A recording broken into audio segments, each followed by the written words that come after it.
अस्सलाम वालेकुम बॉस जी। वालेकुम सलाम। बॉस जी मकई चिट्टी होई भी पानी क्यों नहीं लांदे पै? यही तो गल है, यही तो वो गल है जिहड़ी साडे जिम्मेदार नूं अज तक समझ नहीं आई। मकई दी काश्त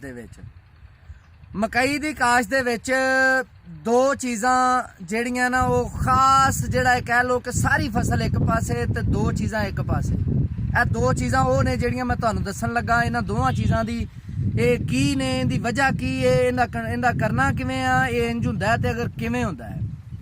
ਹੁਣ देखो इस टाइम इस मक्की नूं 2 सादा पानी लगे ने, अजे तक इस मक्की नूं कोई खाद नहीं लगी। कोई इस मक्की नूं खाद नहीं लगी। जिहड़ी थल्ले असीं अद्धी बोरी DAP इस्तेमाल कीती है वो एक अलहदा चीज़ है, लेकिन उस तो बाद यूरिया दी फर्टिलाइजर इहनूं कोई नहीं लगी।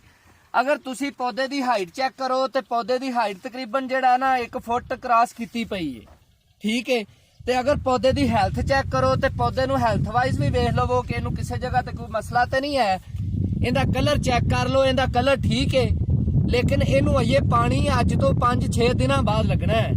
ये गल सुन के तुहाडा जिहड़ा ना वो दिमाग हिल गया होना एक बारी, लेकिन मैं तुहानूं गल समझावांगा। गल ये आ मकई दी फसल दे विच पहले 2 पानी सादा लावन तो बाद जिंदे विच असीं वत्तर नहीं गवावना। पहले पानी दा ये वत्तर मौजूद होवे, यानी कि चोए वाले पानी दा चंगा भला वत्तर होवे, बहुत ज्यादा ना होवे, थोड़ा जिहा वत्तर होवे ते दूसरा पानी ला देना है। ते दूसरे पानी तो बाद असी चंगी तरह तसल्ली नाल इस जमीन नूं सुकावना है। और जो जमीन नूं सुकावांगे ना, ये प्रोसैस ये काम असी एक दफा फिर दोहरावना है। इस पानी तो बाद भी इस पानी जिहड़ा हुण असीं लावांगे ना, पहला खाद वाला यूरिया वाला पानी, इंदे तो बाद भी असी जिहड़ा ना वो गल दोहरावांगे अगले दे विच भी इहो प्रोसैस।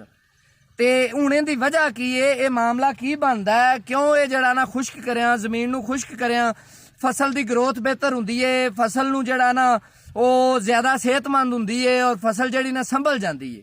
इहदी वजह यह आ कि देखो जिस टाइम असी पानी ते पानी ठोकी आने ना, चूंकि इस स्टेज दे उत्ते मक्की दी फसल हुंदी एक बच्चे दी तरह, और एक बच्चा जिहड़ा हुंदा ना ओनू थोड़ा जे भी सर्दी लगे तो बीमार हो जांदा, जे थोड़ी भी गर्मी लगे तो बीमार हो जांदा, ते जे हल्की फुल्की बीमारी आ जाए तां भी बीमार हो जांदा।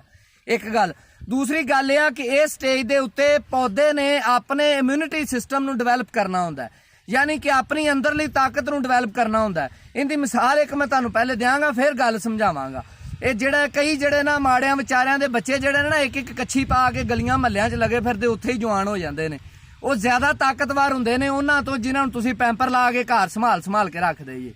इनकी सादा मिसाल ये आ, लेकिन हुण मैं तुहानूं अगे समझाउण लगा वजह की है। जिस टाइम इस जमीन का इहदे च ज्यादा कंसर्न टैंपरेचर दा है, सब तो ज्यादा कंसर्न टैंपरेचर दा ते pH दा है।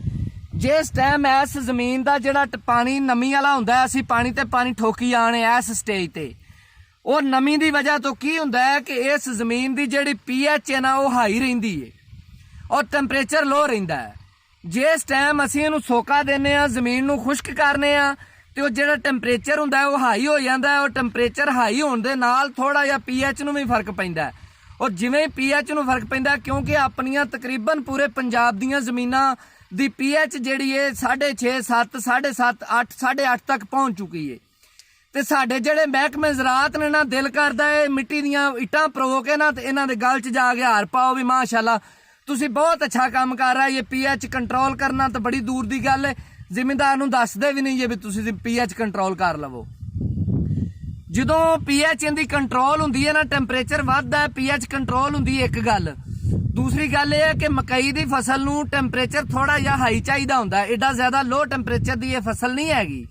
जदों वो थोड़ा जिहा टैंपरेचर हाई मिलता है, pH कंट्रोल हो जाती है, जिन्नियां भी फर्टिलाइजर जमीन च पईयां हुंदियां ने ਉਹਨੂੰ ਅਵੇਲੇਬਲ ਹੋ ਜਾਂਦੀਆਂ। ਮੱਕੀ ਜਿਹੜੀ ਨਾ ਆਪਣੀ ਰੰਗਤ ਫੜਨ ਲੱਗ ਪੈਂਦੀ ਹੈ, ਆਪਣੀ ਹਾਈਟ ਫੜਨ ਲੱਗ ਪੈਂਦੀ, ਔਰ ਇਹਦੇ ਦੌਰਾਨ ਹੀ ਉਹਦੇ ਵਿੱਚ ਪਾਣੀ ਨੂੰ ਬਰਦਾਸ਼ਤ ਕਰਨ ਦੀ ਇੱਕ ਐਸੀ ਇਮਿਊਨਿਟੀ ਡਿਵੈਲਪ ਹੋ ਜਾਂਦੀ ਹੈ ਕਿ ਜਿਹੜੀ ਸ਼ਾਇਦ ਤੁਹਾਨੂੰ ਕਿਸੇ ਜਗ੍ਹਾ ਤੇ ਕੰਮ ਆਵੇ, ਅੱਲਾ ਨਾ ਕਰੇ ਕੋਈ ਮਸਲਾ ਹੋ ਜਾਂਦਾ ਕਿਸੇ ਜਗ੍ਹਾ ਤੇ ਪਾਣੀ ਦਾ ਵਾਧਾ ਘਾਟਾ, ਤੇ ਉਸ ਟਾਈਮ ਪਾਣੀ ਨੂੰ ਬਰਦਾਸ਼ਤ ਕਰਨ ਦੀ ਕਪੈਸਿਟੀ ਵੀ ਫਸਲ 'ਚ ਬਣ ਜਾਂਦੀ ਹੈ।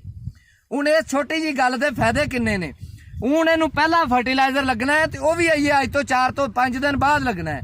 बड़े लोग हैरान होवणगे कि एडी मक्खी हो गई जी बगैर यूरिया तो यह किवें हो सकता है जी। जिन्हों नहीं ना यकीन हो मेरे कोल आ जाए, उन्होंने मैं विखावांगा, फिर उन्होंने मैं साइंसी लिहाज नाल भी समझावांगा, इलमी लिहाज नाल भी समझावांगा और तजर्बाती लिहाज नाल भी समझावांगा भी की गल है। ਤੇ ਜੇ ਅੱਛਾ ਇੱਕ ਦਫਾ ਤੇ ਇਹ ਜ਼ਮੀਨ ਨੂੰ ਖੁਸ਼ਕ ਕੀਤਾ ਹੈ ਤੇ ਇਹ ਖੁਸ਼ਕ ਕਰਨ ਤੋਂ ਬਾਅਦ ਅਸੀਂ ਇੱਕ ਵਾਰੀ ਯੂਰੀਆ ਤੇ ਇੱਕ ਵਾਰੀ ਜ਼ਿੰਕ ਇਸਤੇਮਾਲ ਕਰਾਂਗੇ। ਸੌਰੀ, ਇੱਕ ਬੈਗ ਜ਼ਿੰਕ ਇਸਤੇਮਾਲ ਕਰਾਂਗੇ, ਜ਼ਿੰਕ ਸੋਨਾ ਵਾਲਿਆਂ ਦਾ, ਜ਼ਿੰਕ ਸੋਨਾ ਵਾਲਿਆਂ ਦਾ 27%। ਉਸ ਤੋਂ ਬਾਅਦ ਫਿਰ ਅਸੀਂ ਦੁਬਾਰਾ ਜਿਹੜਾ ਨਾ ਜ਼ਮੀਨ ਨੂੰ ਖੁਸ਼ਕ ਕਰਾਂਗੇ, ਲੇਕਿਨ ਫਿਰ ਅਸੀਂ ਇੰਨਾ ਜ਼ਿਆਦਾ ਨਹੀਂ ਖੁਸ਼ਕ ਕਰਾਂਗੇ, ਥੋੜਾ ਜਿਹਾ ਇਹਦੇ ਤੋਂ ਫਰਕ ਰੱਖਾਂਗੇ। ਯਾਨੀ ਕਿ ਜੇ ਸਟੇਜ ਤੇ ਇਸ ਟਾਈਮ ਹੈ ਨਾ, ਜਾਂ ਇਸ ਤੋਂ 2 ਦਿਨ ਬਾਅਦ ਜਿਹੜਾ ਨਾ ਇਹਨੂੰ ਪਾਣੀ ਲਾ ਦੇਵਾਂਗੇ। ਯਾਨੀ ਕਿ ਅਗਰ ਇਹ ਪਾਣੀ ਜਿਹੜਾ ਨਾ 20 ਦਿਨ ਤੇ ਲੱਗੇਗਾ ਤੇ ਉਹ ਪਾਣੀ ਅਸੀਂ ਜਿਹੜਾ ਨਾ ਕੋਈ 15-16 ਦਿਨ ਤੇ ਲਾ ਦੇਵਾਂਗੇ, ਇੰਨਾ ਜ਼ਿਆਦਾ ਖੁਸ਼ਕ ਨਹੀਂ ਕਰਨਾ। ਤੇ ਉਸ ਤੋਂ ਬਾਅਦ ਤੁਸੀਂ ਮੱਕੀ ਨੂੰ ਲੱਭਣਾ ਹੈ ਤੇ ਮੱਕੀ ਨੇ ਲੱਭਣਾ ਕੋਈ ਨਹੀਂ, ਮੱਕੀ ਨੇ ਫਰੀਚਣਾ ਨਹੀਂ ਤੁਹਾਡੇ ਤੋਂ। ਤੁਸੀਂ ਉਸ ਤੋਂ ਬਾਅਦ ਰੋਜ਼ ਜਾਣਾ, ਤੁਹਾਨੂੰ ਪਤਾ ਲੱਗਣਾ ਮੱਕੀ ਕਿੱਥੇ ਅਪੜ ਗਈ, ਮਾਸ਼ਾਅੱਲਾ ਮੱਕੀ ਕਿੱਥੇ ਅਪੜ ਗਈ। ਤੇ ਨਾਲ ਹੀ ਅੱਲਾ ਦਾ ਸ਼ੁਕਰ ਕਰਨਾ ਹੈ, ਤੇ ਅੱਲਾ ਦਾ ਸ਼ੁਕਰ ਕਰੋ ਤੇ ਨਾਲੇ ਚੰਗੇ ਦੀ ਦੁਆ ਕਰੋ ਤੇ ਅੱਲਾ ਦੀ ਸਪੁਰਦ।